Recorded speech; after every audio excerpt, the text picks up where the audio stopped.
Okay, it is 6 p.m. and as per Takshashila tradition, we'll get started. Hello everyone, Daja How. I am Pranay Kotasthane. I chair the High-Tech Geopolitics program at the Takshashila Institution, and I welcome all of you on behalf of Takshashila. Before we begin this book launch discussion, just a bit about Takshashila. I see a few new names, so I thought we'll just discuss what Takshashila is to begin with. So Takshashila is an independent center for research and education in public policy, physically located in Bangalore, but operating around the world since 2010 over the internet. As an independent, non-partisan policy research think tank, we are engaged in discussing India's partnership and relationship with the world, transforming how India is governed, and exploring the intersection of technology, economics, and politics. And today is a special book launch. I think this is the 11th book launch that we are having, but this is the first time we are having a book launch where the book is written by a Takshashila person. So today we are discussing a book written by my colleague Manoj, and it is a book written during the pandemic and about the pandemic. So I'm sure we'll ask Manoj, how did he manage to write the book during the pandemic? So yeah, and since Manoj has already done many of these book talks, I think he was saying this is 13th or 14th one. So we thought we might add more value to this conversation if we broaden the canvas and talk not just about the book, but broadly about Manoj's journey, about writing and reading on China, so that maybe we'll understand and get some pathways to understanding China a bit better. So if you have any questions, please post them. I don't want it to be just a conversation between the both of us. So we will be very happy if we have questions midway and we can go into rabbit holes as and when required, right? So please feel free to put your questions in when we discuss. To begin with, like if I had to summarize the book, it's sort of a narrative analysis of traditional and non-traditional Chinese media sources about CCP's efforts to contain the COVID-19 pandemic in 2020. Right, so that's broadly the book, and I'm sure you would have read some of the reviews, etc., about the book. So let's begin right off the bat and ask Manoj, why did you write this book, Manoj, and what was the perception that you were trying to correct? Often, some of these books writing start with this idea that there is one feeling that you want to correct, and people are thinking in a way that you want to correct, and that's why you take a project like this. So what was your motivation? Right. Thanks, Pranay. And yeah, it's awesome to actually have this conversation with you. I remember when I had joined Takshashila about 3 and a bit years ago, in the first week that I had come, we had the old office. And in one of my first few conversations with Pranay, he basically looked at me and said, "Why don't you write a book on China?" And I was like, "Dude, we are still far away from that." So I'm really happy that we've actually gotten there.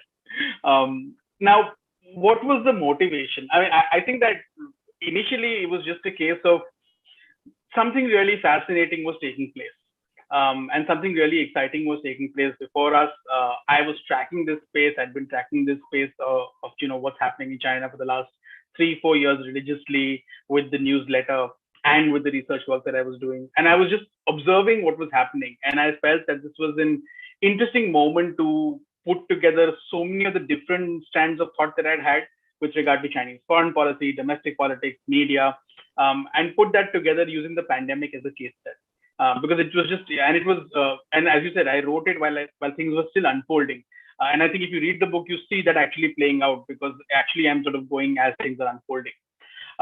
So that was the primary motivation. When I started writing it, when I started structuring the book, one of the thoughts that came to my head was that there is very little non-academic writing in India which talks about Chinese domestic politics, the structures of the party state, the role of the media, how the party state engages with citizens. What is the social contract? Apart from a very sort of superficial understanding of, oh, it is performance legitimacy, we give you economic growth, you let us be in power. But it's much more deeper and much more institutionalized. There are different factors that play a role. And my hope was to try and sort of talk about those in a manner which is engaging and which doesn't bore people to death. Because often what happens in academic writing is that it can become so granular that it becomes inaccessible. So my hope was to try and not do that. And again, the pandemic was a perfect case study to do that. In terms of what I wanted to correct, I mean, this has sort of been a pet peeve, right? There have been sort of three pet peeves that I've had with regard to the Indian sort of approach and how our popular discourse on China. Firstly, we seem to believe that all authoritarianism is fundamentally only coercive. And I think that's a misperception that we have. There is authoritarianism and there is authoritarianism. There's a full spectrum in which there are coercive, persuasive, and cooperative elements that play a role in sustaining a system. And again, this was an important time to sort of talk about some of those because it was playing out right in front of us. I think a lot of conversations on China, that's the second point that I have, a lot of conversations on China and India, and particularly Chinese foreign policy, are about deep strategic thought in action. And, these smart technocrats sitting back thinking for 30, 40 years in advance, or maybe 100 years in advance, and then acting. So everything is sort of deeply thought about and then acted, which to me is a fundamental flaw in how we assess that and in our discourse also. Because there is a deep linkage between foreign policy in China along with domestic policy, like it is in any other country. And survival and legitimacy at home impinge upon foreign policy decisions and choices. So I again thought that was an interesting point to sort of talk about through the book and in terms of how that works in China and how that can actually lead to quite terrible policy decisions with regard to foreign policy. And the third thing, and I don't know if this was about correction, but this was about something that I wanted to sort of highlight, was that there is this contradiction that exists in the Communist Party's worldview. At one level, it is there is tremendous confidence. And a lot of us, when we see that confidence, we, part of it is attributed to, it's just simple propaganda. And that's true. But there is also tremendous confidence and belief that has been built up over the last 40 years, particularly 42 years. But along with that confidence, there exists incredible insecurity. And the interplay of those two factors impacts policy decisions and impacts them often quite adversely in terms of strategic interests. And again, I thought the pandemic was a great opportunity to talk about all of that. So that's broadly what I wanted to do in terms of at a meta level in the book. Yeah, thanks so much, Manoj. Yeah, I mean, often what I observe is many times the analysis about what China does starts with some Chinese quotes and quotes by some leaders, and many times those quotes weren't even said by the leaders, but yet or misinterpreted, right? Like that famous one by Zhou Enlai about someone asking about the French Revolution, and he said it's too early to say, and that's like repeated ad nauseum, whereas he was just talking about something that happened in 1968. So there's this myth making that we have also done, not just the party state, and that sort of thinks of China as this rational actor model, which is always pursuing a goal, doing cost benefit analysis, always doing the right thing. But I think the great thing about your book and writing is that it allows us to see China from a bureaucratic actor model, right? So go inside the black box, observe what are the interests playing out, because one party doesn't mean no politics, right? And what's happening in there.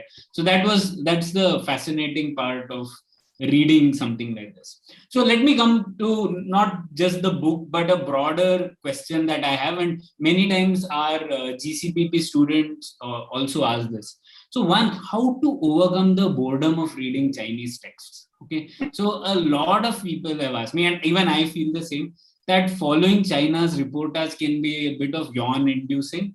And how and what do you do to find that interesting? And why should we care about it, right? Like we sitting in India. What do you have to say about it? So, I mean, I empathize with that sense of boredom completely. I think when I was working with Chinese state media, I used to find myself increasingly frustrated and bored because you used to constantly have these stories about, Indian politics, covering Indian politics in media is so much more exciting, right? There is always something happening. In China, when you covered politics, it was the most drab beat ever that anybody could get, because you basically got handouts and readouts and you posted them. Increasingly, what I've realized is that when you start to see and read these, and it's a journey to be able to come to the point where you see that there is a lot of nuance in what is being said. and you sort of pick up tricks of the trade. And I've done that as I've read more people who follow China. So things like, where something is said, who is accompanying the leader when something is said. Anniversaries are critical to Chinese politics, right? So, and on anniversaries, what's happening where? Often some of these anniversaries are also like really strangely placed. For example, Xi Jinping this week visited Tibet. And last, when he visited Tibet, he also visited in July. And it was seen as the 60th anniversary of that that agreement with Tibet in the 50s. But that agreement was signed in May. Yet when he visited in July, it was like an anniversary. Today he's visiting again, so it's like the 70th anniversary. So there are these really interesting strands that you can pick up as you start to sort of unpack what you're reading. Also, certain terminology, and the more you do this, the better you become at it, and the more sort of attuned your senses become to pick up some of these things. So for example, for the last at least 3 years now, we've been reading Xi Jinping talking about how China is now in a phase where, there's a 3-part history of China, according to the party's narrative. A history where we stood up, where we grew rich, and now we are becoming strong. Now, if I tell you that, it sort of means very little in that sense, right? It just seems like a narrative building exercise. But when you start to think about what he's doing today in terms of his policies with regard to the private sector, or the party's control over different institutions of the state, or his own cult, it tells you that what he means by becoming strong is fundamentally different in the policy arena than what it was like when they were thinking of becoming rich. So that becoming strong, that era of strength, means something more in what are the policy implications of that. So you read the rhetoric and you see the actions and you see the policy measures, and then you start to sort of piece things together. So that's what's interesting about it. To me, what's most fascinating is as you sort of read more and as you see more, you see patterns, and you see certain breaks in patterns at certain moments. As you sort of exercise your intellectual muscle far more to do that and identify breaks in patterns, then the next step is to go and see what are the implications of that break in pattern. So one classic example is that in the last 6 months, we've seen a break in pattern in terms of just how Xi Jinping's name has appeared at different points of time in the People's Daily. Or, for example, which author has written which sort of a piece, and how often have they used the phrase carry forward or inherit the red bloodline, and the use of the phrase the red bloodline, and that becoming commonplace. It's a changing pattern of how op-eds are written, how pieces are written, which tell you of a changing politics. So as you sort of start to explore it much more, you start to see far more interesting patterns. And as you find the patterns and you start seeing breaks in patterns, you can sort of get past that yawn-inducing feeling of everything seeming the same. Often the risk of all of this is that one may end up over-interpreting the significance of a break in pattern, which, but that's the risk that you have to sort of adopt, except given that you're dealing with a system which is like a black box in many ways. But that's the challenge and that's the fun of it. So if you enjoy doing that, and if you enjoy that as an exercise, then I think it's fun to do. In terms of why is it something that we should do, just simply because of the relevance of China to the world today, and the relevance of Chinese domestic politics on Chinese foreign policy. The fact that we don't understand, at least in India, and I think Nitin has said this often enough in our offices and in our meetings about, how if you ask people in India, they'll be able to tell you who are the key sort of cabinet members of the US administration, but people will not know who are the key members of the Politburo or the Politburo Standing Committee in China. So it's important for us to know them because it's important for us to understand how that system functions, because at the end of the day, they are our neighbors, we have a security situation with them, and economically they're significant. So they're going to be a big player, like it or not, and it's important for us to understand what makes them tick.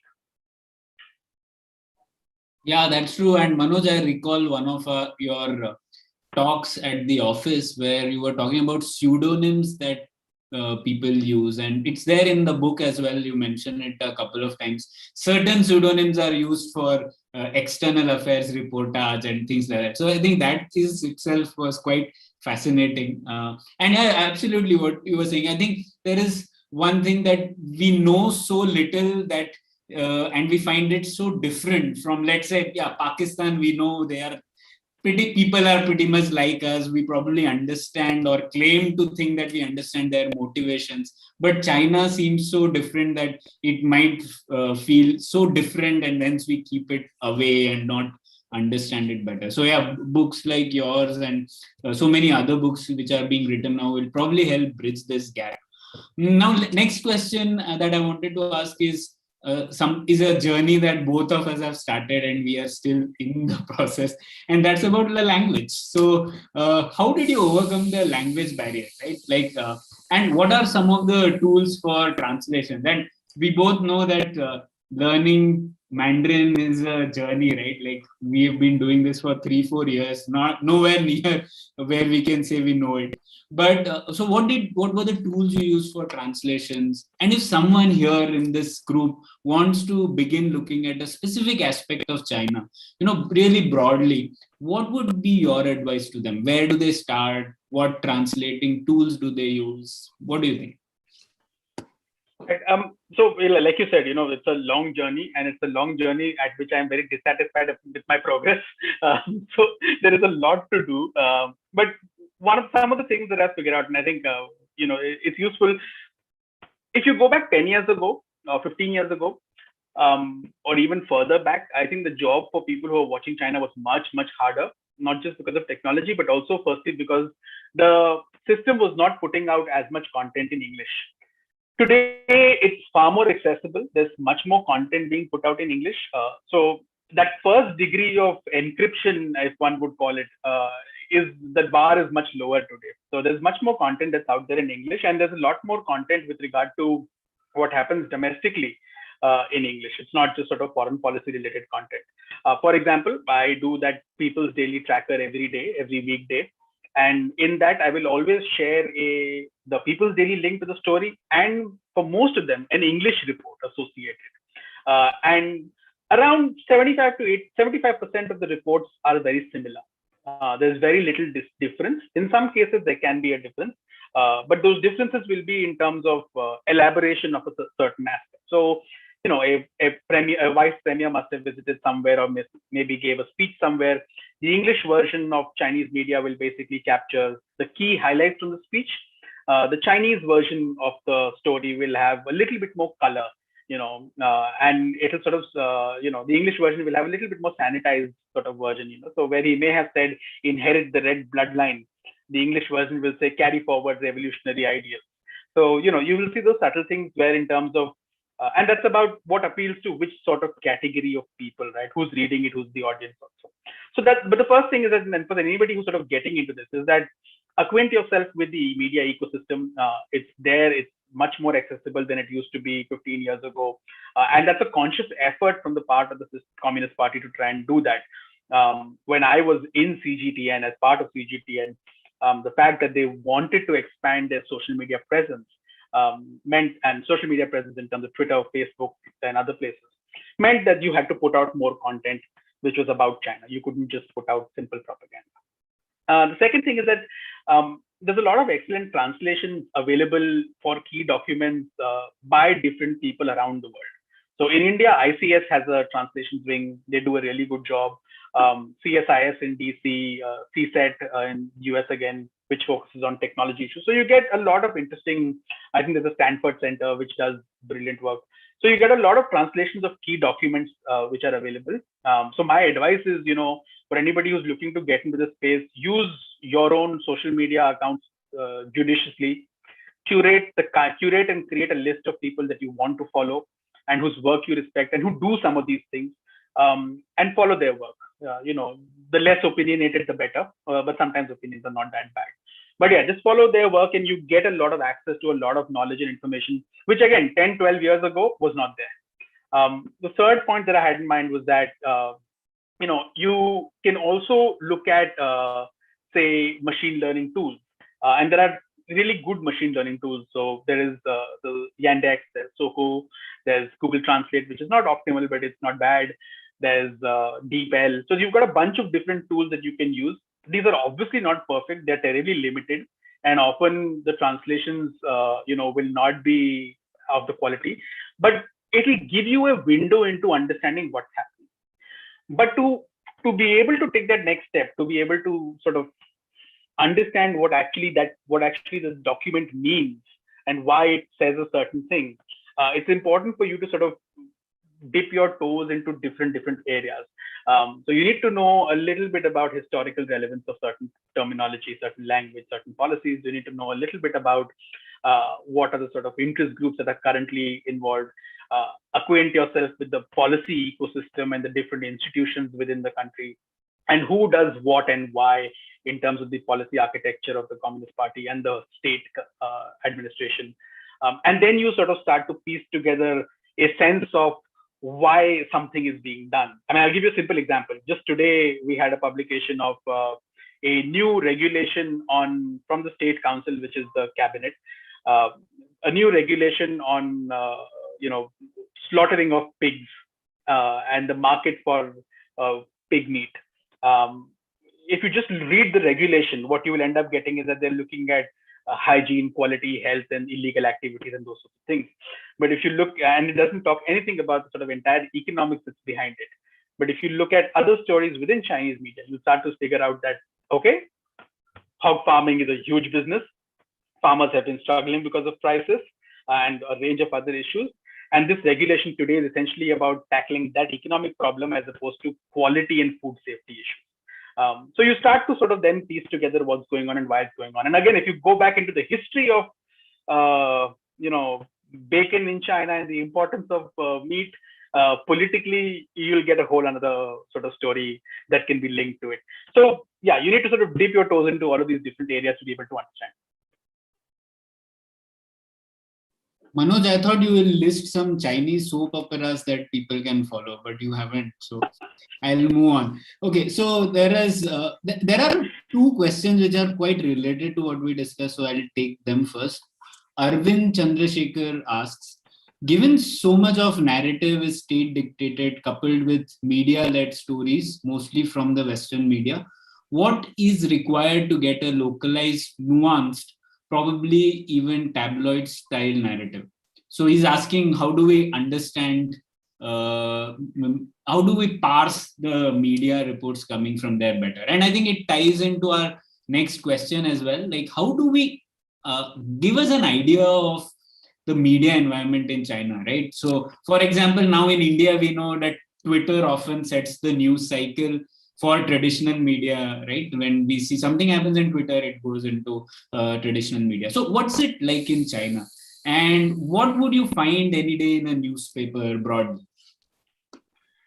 Right. So, I think that if you track Chinese media, and I'll get to the ecosystem, but if you track Chinese media, just to answer Arvind's question, is that you won't necessarily see it being driven by Western media narrative. A lot of our coverage seems to be driven by that narrative, and that's because Indian media has little presence to speak of in China. A lot of Indian, and this is again something that I've been terribly critical of in the past, and and I'll repeat that, is that we have, I think, around 3 Indian journalists at present in China, and not even 3 full-time, right? I mean, one of them is unfortunately stuck in India because of the pandemic. So you don't have Indian media investing in understanding China. I've been part of the Indian media, and my experience was that it was a really hard sell because our media is very insular. We're looking inside and we're only interested in that. And a lot wait. So you're saying there are just 2 reporters of India currently in China from all the media news? Yeah, I think it's only Hindustan Times and Press Trust of India that right now has reporters inside China. I think the Hindu's Anand Krishnan is unfortunately in India right now because of the pandemic, but he was the other person who was there. Previously, I think when I was in China, there were 4 or 5, so it's reduced. And the reduction may be partly because of the pandemic, but yeah, I mean, at no point have we had a sizable presence, and not a single television station in India has a bureau in China. Nobody is invested in it. Nobody wants to invest in it, which again is disappointing. But because and at the end of the day, then what you're doing by doing that is that you're looking at China through the prism of Western media reportage. And that is fundamentally problematic because it may not coincide with your interest. Even if I was to look at it purely from the point of view of national interest, it may not coincide with your national interest. And you may import narratives which may not be helpful for yourself, for your sort of national interest. So yeah, I mean, we're in insular media, we're not looking at that, and therefore we end up relying a lot on, our sort of narratives are driven by Western media coverage. If you look at Chinese media, that's not the case. Chinese media itself is talking about largely, predominantly it's controlled by the party and the state, right? And the People's Daily is the flagship newspaper of the Central Committee, which is the key decision-making body, the sort of broad decision-making body. The power rests with the Politburo Standing Committee. But the Central Committee's paper is the People's Daily. Its objective is to try and tell you what the party wants to communicate.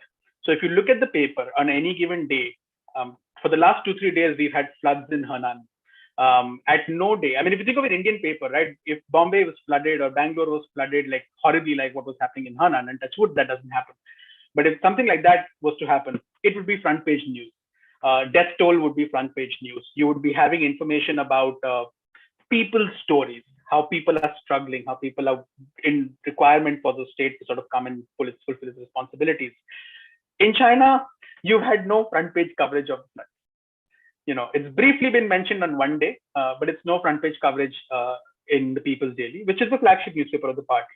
Instead, we've had, standard reports about, you had a feature story about development and about progress. You had a story about state council meeting and these sorts of things. So that paper, the job is to communicate to what the party wants to communicate, and also to communicate to the party cadres. This is a party of 95 million people. From the central authorities, you want to give direction. You want to be able to set expectations. You want to be able to tell people what is expected and what they should be doing. So you're trying to guide the cadre. So therefore, a lot of the reportage is about that. So for example, you had no Henan floods today, but you had a report about a state council guideline on pig slaughtering, which just seems an anathema to any other media house coverage. So that's for the People's Daily. Xinhua, which is your state agency, the official state agency, again, that has had a lot more coverage of the floods, but its objective is also to tell you that the state is in control. So it's not telling you that things are out of control and look, cars are being smashed and whatever and all of that. It's telling you that, look, yes, there has been deaths, there has been this, there has been that, but this is what the state's response is. And, these people went out, those people went out. So that's essentially how Xinhua is covering this, Of course, there is a certain market dynamic also to all of this, because it's not just, everything can't be in such a big country, everything can't be controlled to a degree that we may imagine it is. So there is a market dynamic to this also. Different agencies are also competing for market share, because at the end of the day, you want to go back and say, this is how successful we were in propagating what you wanted to propagate, but also shaping opinion and also getting eyeballs. And it's a trade-off between propaganda and getting eyeballs often, right? So, it's not like Xi Jinping is saying, I want you to push out panda stories, but panda stories are being pushed out because you want eyeballs, right? And likewise, a dramatic video of the flood and 10 cars crashing into each other will find space because you want eyeballs. And then when you get the eyeballs, you want to say, but look, guys, the state is in control. So there's a bit of a game that goes on over there.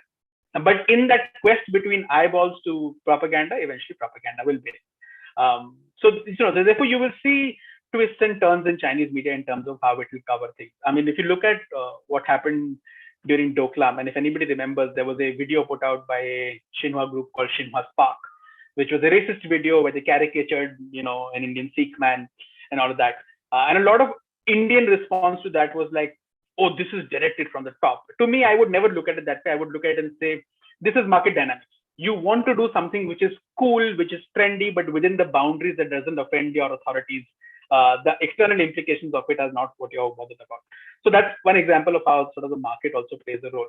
So yeah, so if you look at Chinese media, you will get that distilled view of how they are looking at the world. But if you only look at party and state official media, you may not get that. There is also media at provincial level, at city level, which is controlled by different elements within the party state. So it's not just a central leadership. There are provincial leaderships that are there. And you will see on good days, which are very few, you will see the interests of provincial leaders and the friction between center and state, if I could call it that, play out in those papers. Historically, there have been times where that has played out far more aggressively. So go back to the Cultural Revolution, and you will see that there was a base in Shanghai that was used, and Shanghai media was used for different purposes. So you will see that divergence at different points of time. So therefore, it's not a unitary media ecosystem, but the People's Daily and Xinhua enjoy a certain hegemony in terms of setting the tone of discourse and setting the tone of what is acceptable. So others will then end up saying, okay, Xinhua has done this, means I can do this. Otherwise, you would wonder, should I do this? Should I not do this? Will I get sacked for doing this? Also, the last point on Chinese media that I will make is that, and again, this is from personal experience. Often something which is out of the ordinary can often be sort of attributed to market dynamics, but also to sheer incompetence.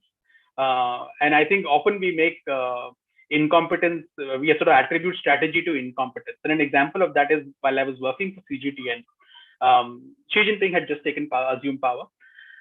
We had a young intern who was working with us, and we used to manage CGTN's Twitter account. And that intern was managing a Twitter account on the weekend. And again, Chinese media ecosystem, you cannibalize everybody else in the Chinese media. It makes no difference. There's no copyright in that sense. So the girl unfortunately picked up a tweet from South China Morning Post without realizing that South China Morning Post is not part of the state media architecture. It's a Hong Kong-based independent outlet. And it was about a South China Morning Post report talking about how Zhou Yongkang, who was the former security chief and a former Politburo Standing Committee member, had been placed under investigation. That was the biggest corruption scandal in China at that time. And she unfortunately just tweeted it out. World media picked it up, and we were getting calls from BBC, New York Times saying, this is state media has confirmed this. Of course, when the bosses found out, it was deleted because it was not the party's position and it was not official position. And then the story was, oh, they put it out and they deleted it. There is feelers being given out by the party that this is happening, whereas all it was an intern messing up. So it's important to not sort of attribute motive. Sometimes incompetence is a good explanation. Wow. So what we attributed to as Xi Jinping's corruption strategy was sometimes just Manoj Kewalramani's mistake. Yes. Okay. So yeah. But I think there's one more question that Arvind has asked. So we are yet to get about the pandemic, right? But this is so fascinating. So we just ask this question and then we go there. So he asked, what are the dangers of reporting stories which run contrary to the state narrative? And I want to expand that question about, because in your book you mention about this far left group on social media which contest the party's narrative as well. And then there is this story about Fang Fang, which you mentioned, and how she wrote something which was contrary to the state narrative, but then she changed stance over some time. So can you explain that dynamic which plays out in social media? Yeah, I mean, I think the first thing there to realize is that across Chinese society and in the Chinese system, politics is politics. It plays out like it plays out everywhere else. The party is this huge entity which subsumes a bunch of different interest groups, and different interest groups vie for policy space. So when Xi Jinping came to power, I'm sure all of you remember the Bo Xilai scandal. And he was sort of seen as a rival who was rising, and Bo Xilai was sort of had moved left in that sense, right? He sort of occupied that Maoist narrative, mass gathering, mass movements, talking about the issues that sort of the neo-Maoist groups were much more interested in. And there's a bunch of neo-Maoist sort of platforms, Mao Flag, Utopia, a bunch of them. And their agenda has essentially been, for the last 15, 20 years particularly after China became a member of the WTO, was that, look, we have essentially become part of this capitalist system and we've lost our moorings. We need to get back to where we were. And also you yearn for a certain simpler time, this imagined golden age when Comrade Mao Zedong was in power. The idea that society was simpler. And that's because you're dealing with a much more complex beast socially. And, people are struggling, money becomes important, and, the idea of morality from society is fading. And these are all strands of thought and arguments that you're seeing in Chinese society in the sort of early first decade of the 2000s. This sort of intensifies going forward. And Bo Xilai sort of picks up on some of these strands along with many other things. And then he gets taken down. Now Xi Jinping comes to power and he starts figuring out, I need to sort of deal with these competing interests. So currently, Xi Jinping's sort of approach of, our principal contradiction has moved from high growth to high quality growth, which implies things like, better access to education, healthcare, better access to a cleaner environment, better subsidized housing. All of those would be seeming like sort of more left-leaning ideas, right? I mean, and he sort of co-opted that narrative because the fear that the party has, and this is a fear that was there during Deng Xiaoping's time and subsequently, is that the extreme left can be far more dangerous for the party's survival. Because it can lead to really bad policy decisions, and has led to in the past very, very radical situations, and which has created problems for the party. So that's the first thing. That there is a full spectrum of people, and at one level, I've spoken about the extreme left. You just look at sort of entrepreneurs who sort of started entering the party. I mean, they were a part of the party for a very long time, but sort of formally were given the sanction and the blessing when Jiang Zemin announced his theory of three represents, which basically talked about the party representing three different factors in society. And essentially, it gave the sort of carte blanche for entrepreneurs, private sector to become members of the party. And what we saw subsequently was that people in the private sector, or just any entrepreneurial individual deciding that my pathway to access to better finance, better networks, better everything else is to become a party member. So you see the party expanding unwieldily. So again, all of these factors and all of these people and all of these interest groups are members of the party. Then, of course, you have princelings who derive legacy influence. Xi Jinping himself is a princeling. Then you've got different alliances and coalitions which depend on specific policy decisions. So you may not come from an ideological standpoint, but say where is, say, policy with regard to energy going? Where is policy with regards to armed forces reform going? And you may have coalitions of interest come together within the party and create groupings on policy decisions. So that push and pull happens. Now, in terms of the Fang Fang's story, that what had happened essentially was this: that, and if you read Fang Fang's diary, there are points of time where she will express that intense disillusionment with the failure of the system, which led to this outbreak in Wuhan, and the lack of information, the anger, the frustration, and she'll echo all of that which is there in the public. But there's a quote from her, from her diary, which I've quoted in the book, in which she talks about, how, well, I guess now the central government has come and taken charge, so things will get better. And what other option do we have? To me, that reflects a certain sense of fatalism, but also a certain sense of faith in the party. That we know that now that they've made it a big priority, they'll deal with it seriously, and it will get done. So it's both of that. Yet what happened was that she got this intense pushback from essentially nationalist groups and far left groups who said that, and predominantly nationalists more than far left, right? The far left combined with the nationalists, which was essentially that, look, you're collaborating with these external actors and trying to undermine China by doing all of that. I mean, for us in India who are following social media, that's not new. It's the exact same thing that happens here also. So I think it's a certain amount of that. And in the last 6-8 months, what we've seen is that while the party has panned nationalism for such things to also happen, it's also struggling to contain it. So Global Times, which in India, obviously everybody knows as a rabid nationalist tabloid, Global Times journalists have had to have been told essentially, you are not nationalistic enough, when they have pushed back on crazy nationalism. So you can see that, when you ride the tiger, eventually it's very difficult to get off. And that's what's playing out. So there's a whole spectrum in terms of that political ecosystem. And I think therefore it's difficult for anybody to say, and no one should look at it as a unitary system in which everybody falls into agreement because Xi Jinping or somebody decides something. There's lots of push and pull. Unfortunately, that and one presumes some of that push and pull is institutionalized, but we don't know because the system is so opaque. Absolutely right. And given the size of the country and the diversity, I'm sure however big or powerful the party is, there will be competing interests, politics, which will play out.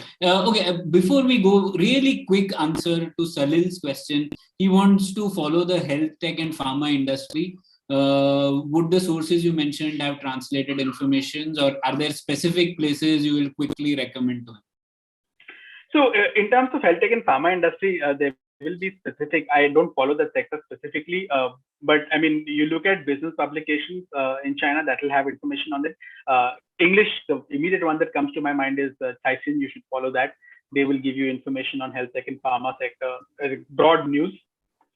You will also have specific industry specific publications, which perhaps I can look at and I can share with you, but I don't think anything in terms of mainstream news will have a separate segment.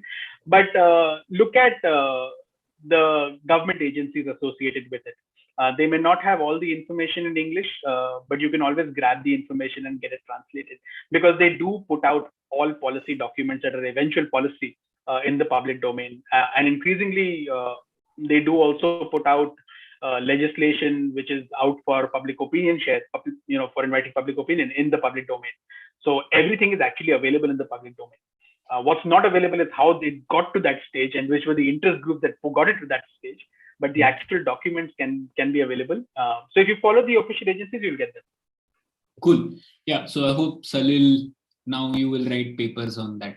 Now we'll quickly move to the next. So now I want to come to the narratives of the party state, which is the main theme of the book. So let's discuss that party state's management of the pandemic. So we did this exercise in India as well, Manoj, and one of our young scholars, Arushi, was working on this, and she sort of tried to categorize the domestic narrative that our government was also building. Every country was trying that, right? This is some unprecedented event that has happened. So the classification was into hope, confidence, an electoral narrative, and sometimes a deflection narrative. So, and then again, a resurgence of hope, confidence. So that was broadly the narrative arc. How would you classify the party states narrative in China? First domestically, then we'll talk about foreign affairs. Yeah, I mean, I think, so there's a hint, obviously, in the title of the book, Smokeless War. So there are two aspects of it. One is smokeless, the other is war. And both of those were sort of narrative tools, right? The war aspect also links to this notion of the people's war. And in early February, Xi Jinping sort of declared this as the people's war. And that phrasing has deep import in terms of domestic understanding in China. It very clearly says that, look, this is going to be a protracted, long struggle. It's not something that we can contain in 15, 20 days, a month, or a week, So be prepared. This is going to be a long struggle.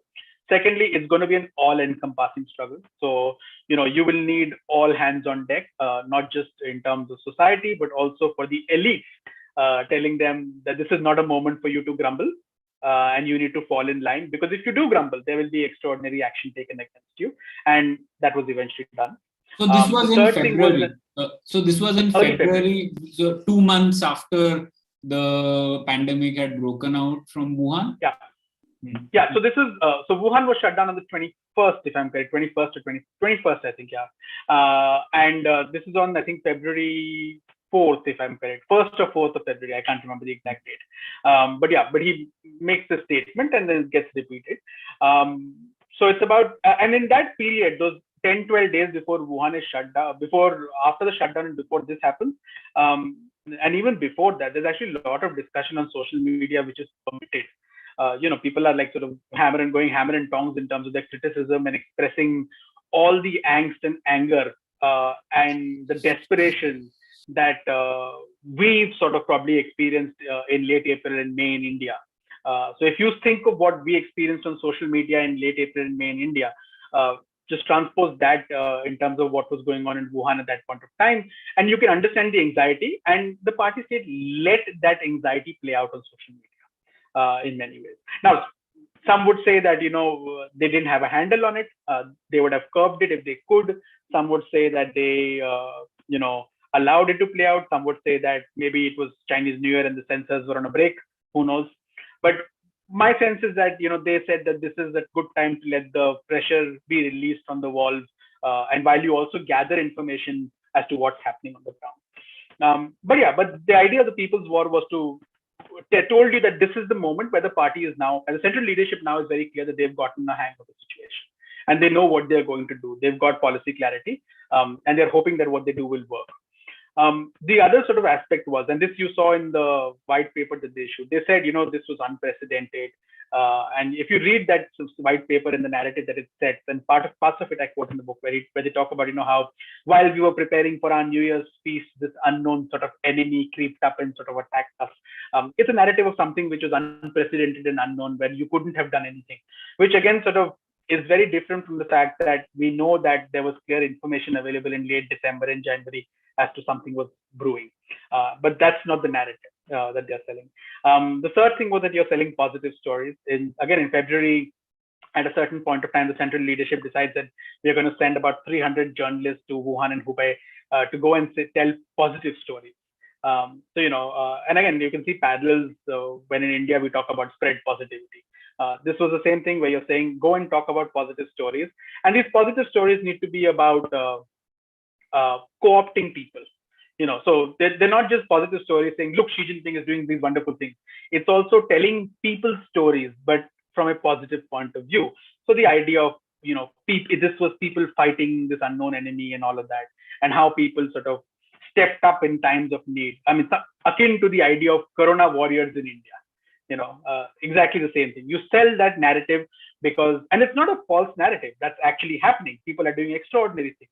But you emphasize that narrative so that it makes people who are actually struggling participants in dealing with this struggle, and sort of loosens the edge, blunts the edge with regard to the government. The other sort of narrative that is sort of put out was that, look, we are going to be accountable. So wherever local governments failed and wherever there were outbreaks, you saw people being sacked, starting from Wuhan. And that still continues. And that's one of the reasons why you see local governments in China impose very strict lockdowns, even if there are 5 cases.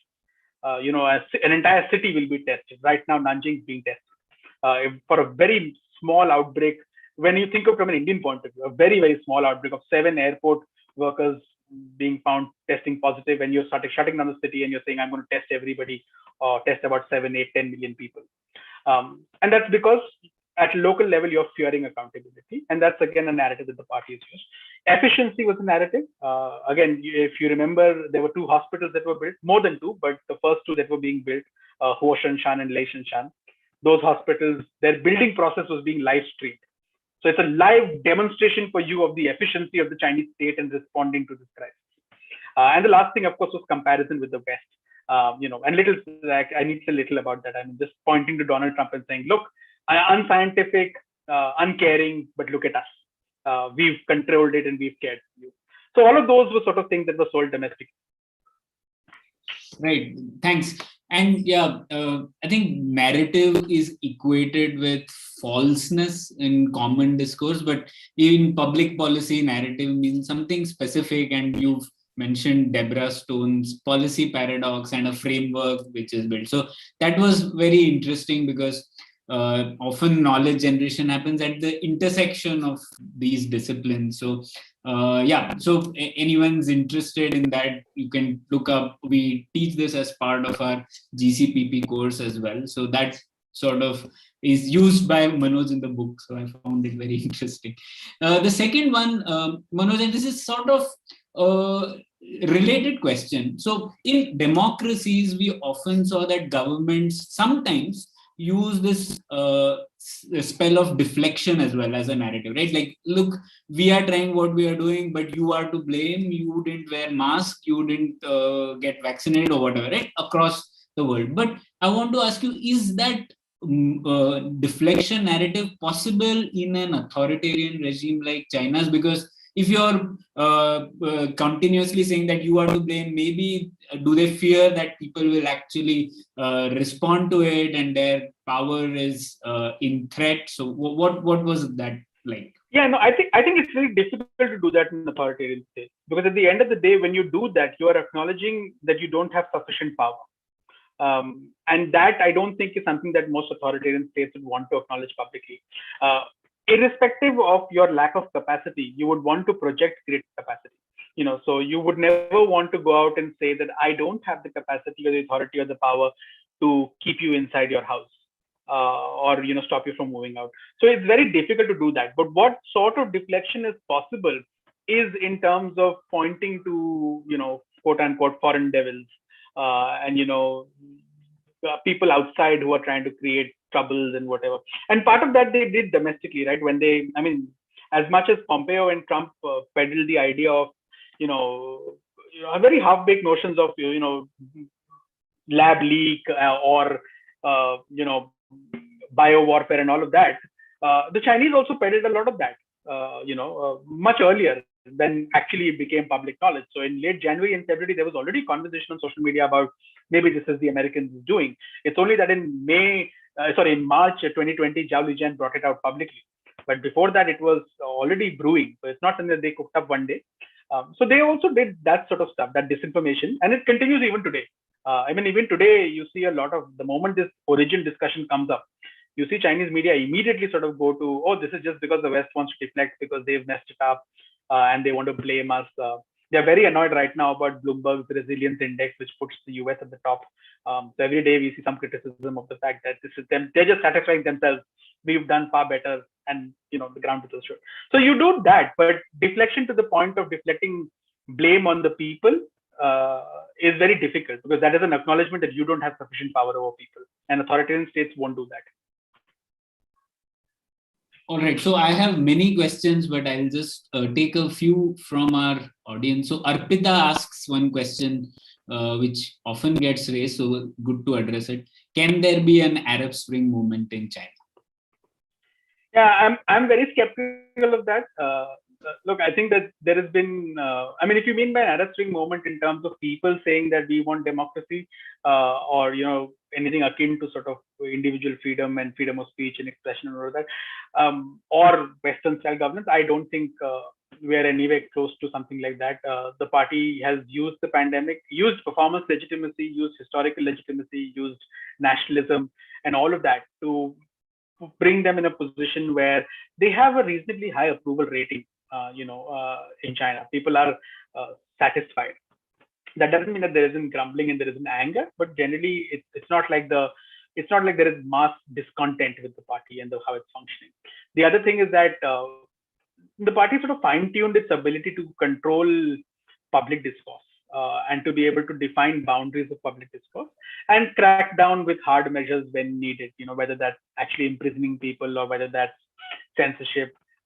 The ability of people to be able to organize and actually come out as a mass in the streets, it's very sensitive, and the party is very, very attuned to that.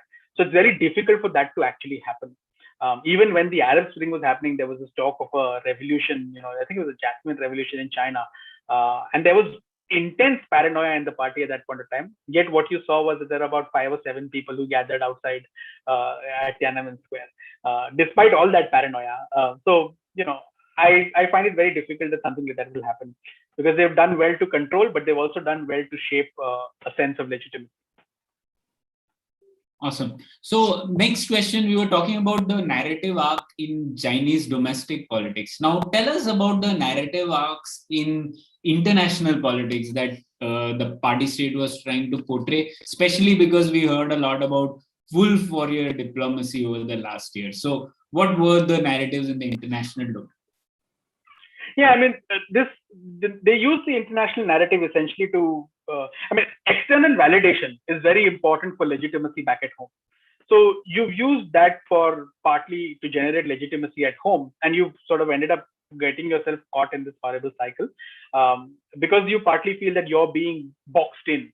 So there's a certain defensiveness because of which you see the so-called wolf warrior diplomacy, but there is also a certain sense of confidence that, look, we've done really well.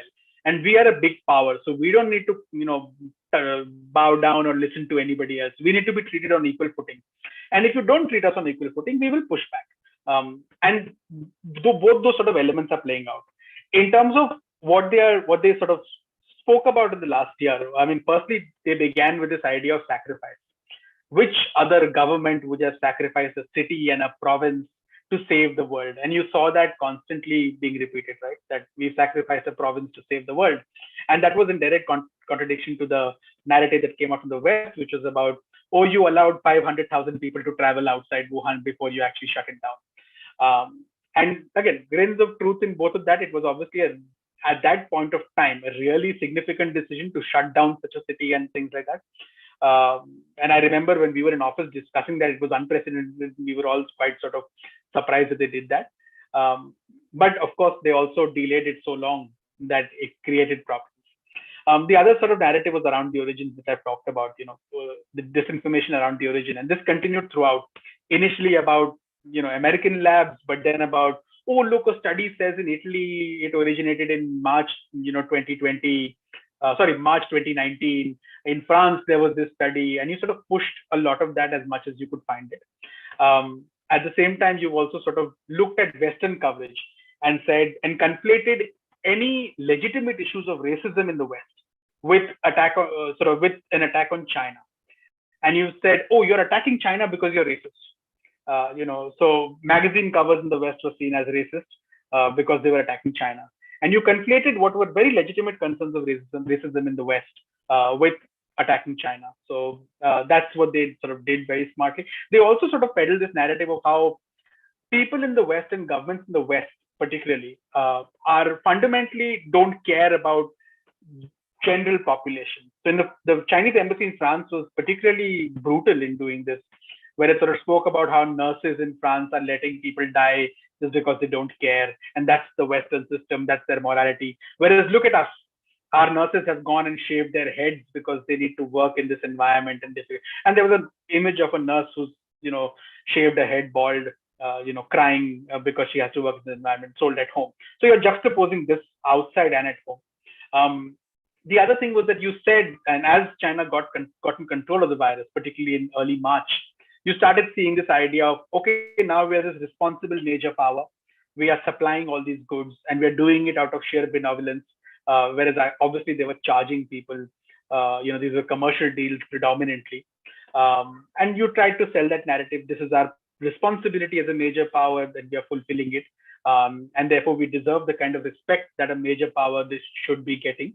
And the final sort of idea was, and this worked on both ways, was that the pandemic has shown the world that the Western form of governance, or the so-called liberal democratic form of governance, is fundamentally failing. And even if it's not failing, ours is a success.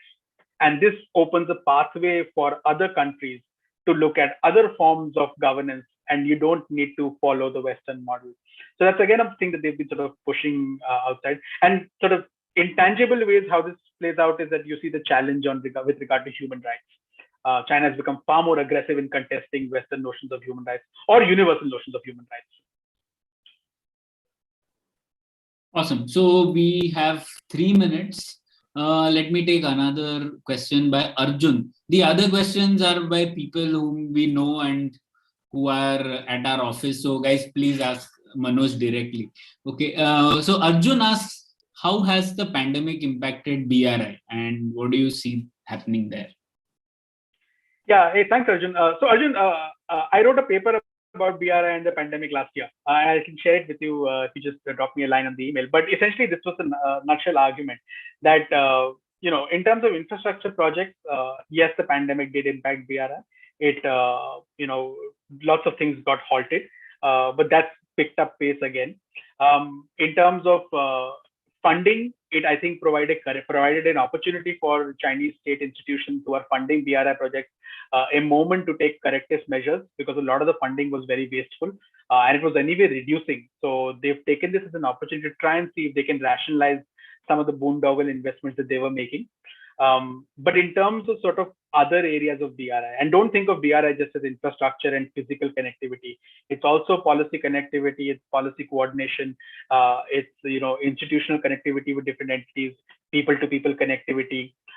In all of that, things have sort of continued. Obviously, people-to-people connectivity has not continued, but China has sort of used health supplies as a key sort of aspect and called it the Health Silk Road, and they've sort of engaged in trade through that, and they've expanded trade through that, focusing on BRI countries. Vaccine policy has focused on BRI countries predominantly, largely East Asia, but they've focused on BRI countries. So in that sense, BRI has sustained because BRI is this amorphous big thing. But in terms of infrastructure, there's been a rationalization towards less wasteful investments, more critical investments and more strategic investments. So even though the pandemic was going on last year, they announced massive, I think $11 billion worth of investments in Pakistan. So this will take time to come, but they've signaled that they will still continue. So that's in a nutshell as to what happened to BRI. Great. So there are so many more questions, Manoj. We can keep talking about it. But I guess we have to shut this down at 7 o'clock. But Manoj also teaches a course on China. So if you folks are interested, look that up. And for now, I would suggest, do pick up this book and read. The best thing is it is insightful, a great way to start your journey learning about China. And the best thing is it is very short. So you will finish it in 2-3 hours straight. So you will go out rich after spending a good 2-3 hours. So please do pick it up. And with that, I will end this. Thanks a lot, Manoj. And thanks all of you for being a part of this. Soumya, over to you. Thanks, Pranay. Thanks, Pranay. Yeah, we're officially done with this. Do look up to our courses as well. Currently, the application process is in progress. So have a nice evening. Bye.